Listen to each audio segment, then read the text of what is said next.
أبو مراد متزوج من إنسانة يتيمة، وكانت تعيش في دور الأيتام من أب وأم فلسطينيين، وعندهم 6 أطفال. واحد من الأطفال استشهد في محافظة صلاح الدين.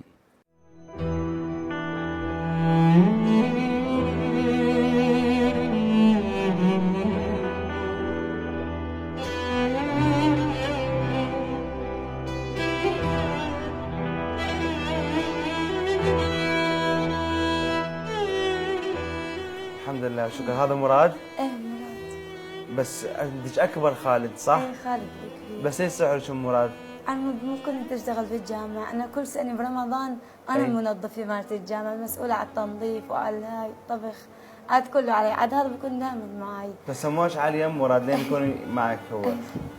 انت شنو جنسيتك؟ انا فلسطينية. اها. ايه. وابو مراد؟ سوداني. سوداني. ايه. شلون تعرفتوا على بعض؟ فلسطينية وسوداني وفي العراق. اهلي. شلون صار؟ الناس اللي تمنوني هم جوزوني اياه. يعني انت كنت شنو؟ كنت يتيمة؟ دار الايتام.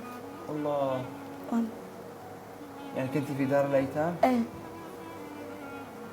والحين ما مثلا قد صار عمرك؟ صار عمرك 18 سنة وخرجوش من الدار؟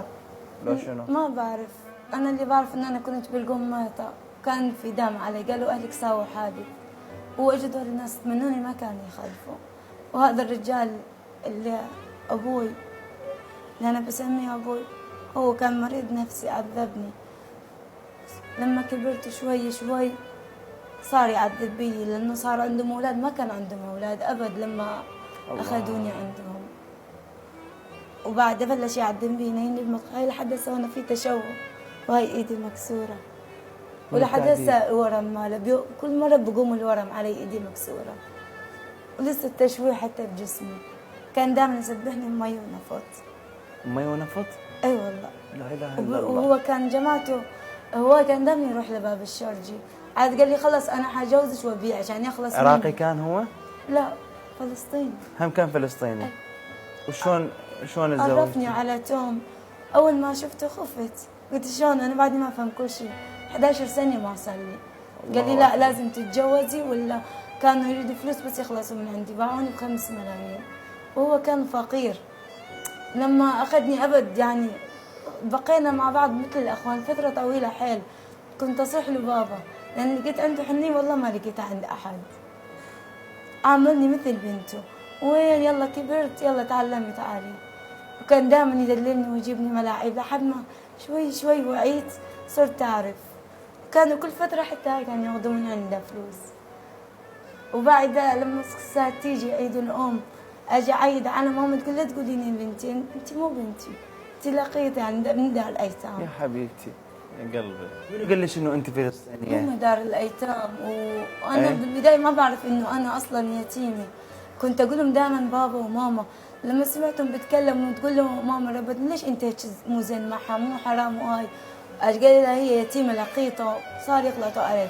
لولا الله دزالي توم كان حنون علي، وكان كل شيء، كان حالتنا حال زين بسامره. لحد ما اجوا داعش، كنا احنا قاعدين يم الامام العلي هادي بالضبط، يعني بس بكم عماره كنا قاعدين قهوه. لما طبوا علينا داعش كان في ضابط يمتم قاعد بيشرب شاي، كان عنده قهوه قاعد بيشرب شاي، ولما صارت ضرب بالشارع احنا قبل خبينا، صعدت وانا كنت قاعده فوق الطابق الثاني، تحت كانت القهوه، عاد اخذناه وخبيناه.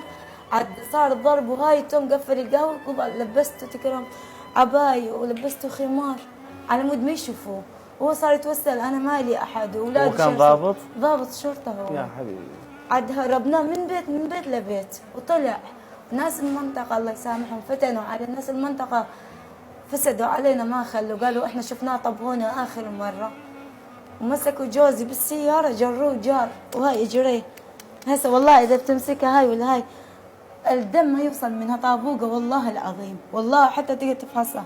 هاي بالشتاء هيك بتصير، اللي حط اجريه على الصوبه وبالصيف. شنو سووا له؟ شلون عذبوه؟ هاي اجريه كل ورم سلق ضرب، وهاي وجهه يمكن من هون راح ما بعرف، هاي كله حرق، بطفوا عليه النار، يقولوا احنا انتم العرب احنا ما عندنا شيء معاكم، انتم بحالكم، ليش اخذتوا هذا الضابط؟ قالوا توم ما ادري، توم ما خلاهم منحهم، قالوا هذا الضابط انا قاعد ببلده والرجال زين معي وما قبل، قال مو زين قعدونا ببردهم وخيرهم علينا واحنا بنشتغل من خيرهم. الله. عاد شوهوه طفوا القداح على تمه هاي، كان هو يخطب بالجامع، كان صوته حلو. توم؟ ايه كان صوته حلو، الناس كلها تحب صوته. وهاي كان لحيته لونه كلها بالقداحة طفوا له اياها لحد ما صار معوق لا حول ولا قوة. وكان قرابه يتشمتوا بينا يقولوا له انت شلون تاخذ يتيمة وتبروا من عنده، هسه ما عنده اي احد. يا تسألوا عليه يحكوا عليه، يقولوا ما يريدوا ليش ياخذ يتيمة. هم قالوا له يا زوجتك يا احنا، عاد هو قال زوجتي هاليتيمة انا باخذ عليها اجر احسن منكم. وهسه تركوه وما له احد. وبقينا انا وياه عايشين على الله وعلى الناس. وطلعتوا من سامرة؟ طلعنا من سامرة، اجينا بهدومنا، قعدنا بالمخيم، قعدنا فترة طويلة. اروح انا على الجامعة اتوسل لمرت الشيخ، والله انا وضعي هيك، كانوا ما يطببوا اي حد، افتريت الجوامع، افتريت كلها كانت تطردني، الا شيخ البراق. لما توسلت بمرت الشيخ والله نمت على حضنه، قلت له والله اني هيك وضعي. عاد اجرنا بيت، لما قعدنا ببيت وهمنا بعد رمضان ما قدرت ادفع الايجار. والله العظيم بيجي ايام حتى ما اقدر اكلهم، بننام بنيمهم بس اقول لهم ناموا بعد شوي بسوي لكم اكل. والله العظيم حسب الله ونعم الوكيل. ابو البيت طلعنا برمضان، قال خلال ساعتين يا تطلع من البيت يا اعتدي عليك. لما رفضت شقة هدوم وطلعنا، طلعنا بالشارع، ضلينا 3 ايام بالشارع ما ندري كل شيء، والناس صايمه وبتاكل واحنا قاعدين لحالنا، والكلاب تعبعب بينا، وهذا الليل كله بضرب بيهم بالطابق عمود ما يأذونا، واغراضنا كلها كانوا يشيلوها الناس قدامنا. وين يلا رحمت يلا قدرت اجر. طول ما انا كنت ما اجر يجي الشهر ما اقدر ادفع، وابو البيت ما يرحم، يقول لازم تدفع، يا تدفعوا يا تطلعوا. والبهدل كانت لي كل ما اقعد ببيت. ليش انا اتمنى بس قلت غرفه واحد يجينكو ان شاء الله، بس نقعد بيه، بس ما حد يطلعنا، لانه والله كل مره بيطلعونا بطرده، لانه انا بس على البيوت. عندي معلمه بروح لها مدير الامن كل اسبوع تحسب لي 100، وكل مو هالسنه قال لي والله بالشهر ما رايحت لها ما موجوده، راحت هي جوزها تركيا وما بعرف كل شيء عنها، وما بقى عندي اي احد. كنا شلون طلعون الايجار؟ شلون طلعنا؟ الله موجود، الناس بتجيب لنا اكل هدوم، في ناس تعطف علينا تجيب لنا العشرة 15، وهاي بطول يلا ادفع ساعات، حل بطول. بس برمضان الله عاني بهذا الشهر دفعته، لانه برمضان الناس لمت لي فطره. شيخ الجامع حر زين معنا شيخ ماجد الله يبارك بيه يا رب، لما لنا خطيه من الناس قالوا هذول اولى، هذا معوق وهاي بالبيوت. عاد خطيه لما لي من ايجار ودفعت هذا الشهر، خلصت من عنده. بس بقول الشهر الجاي شو حسابي؟ ان شاء الله خير يا ربي. اعطيني تليفوني. هاي اللي على اليمين.